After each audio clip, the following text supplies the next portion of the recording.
નમસ્કાર, હું છું પ્રિયા અને તમે જોઈ રહ્યા છો જનતા કી જાણકારી ન્યૂઝ। નજર કરીએ આજના સમાચારો। સિદ્ધપુર હાઈવે પરથી વિદેશી દારૂનો મોટો જથ્થો ઝડપાયો। એલસીબીની ટીમે 56,45,000નો મુદ્દામાલ જપ્ત કર્યો। એકની ધરપકડ। પાટણ એલસીબીએ સિદ્ધપુર મહેસાણા હાઈવે પરથી વિદેશી દારૂનો મોટો જથ્થો ઝડપી પાડ્યો છે।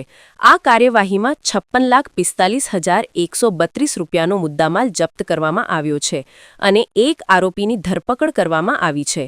આ કાર્યવાહી પાટણ પોલીસ અધિક્ષક વીકે નાઈની સૂચનાના આધારે કરવામાં આવી હતી। એલસીબી પાટણનો સ્ટાફ સિદ્ધપુર પોલીસ સ્ટેશન વિસ્તારમાં પેટ્રોલિંગ કરી રહ્યો હતો ત્યારે તેમને બાતમી મળી હતી કે ધારેવાડા તરફથી મહેસાણા જઈ રહેલા એક કન્ટેનર ટ્રકમાં વિદેશી દારૂનો મોટો જથ્થો ભરેલો છે। આ બાતમીના આધારે પોલીસે તાત્કાલિક સિદ્ધપુર મહેસાણા હાઈવે પર હોટલ અમરદીપ નજીક નાકાબંધી કરી હતી।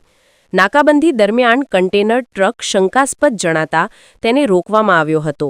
ટ્રકની તલાશી લેતા તેમાંથી ભારતીય બનાવટના વિદેશી દારૂની 6168 બોટલો મળી આવી હતી, જેની કિંમત 46,39,632 રૂપિયા આંકવામાં આવી છે। પોલીસે ઘટના સ્થળેથી ટ્રક ચાલક રમેશ ભભુતારામ ઈશરારામ ધતરવાલ રહે બુદ્રાની હુડોકી નિંબલકોટ તાલુકો ગુડામલાણી જિલ્લો બાડમેર રાજસ્થાનની ધરપકડ કરી હતી।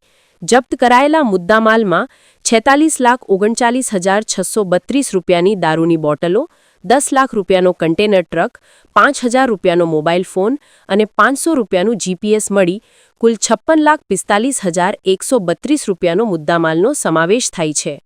પકડાયેલા આરોપી વિરુદ્ધ સિદ્ધપુર પોલીસ સ્ટેશન ખાતે પ્રોહિબિશન એક્ટની કલમ 65A, 65E, 116B, 81, 83, 98 મુજબ ગુનો નોંધવામાં આવ્યો છે।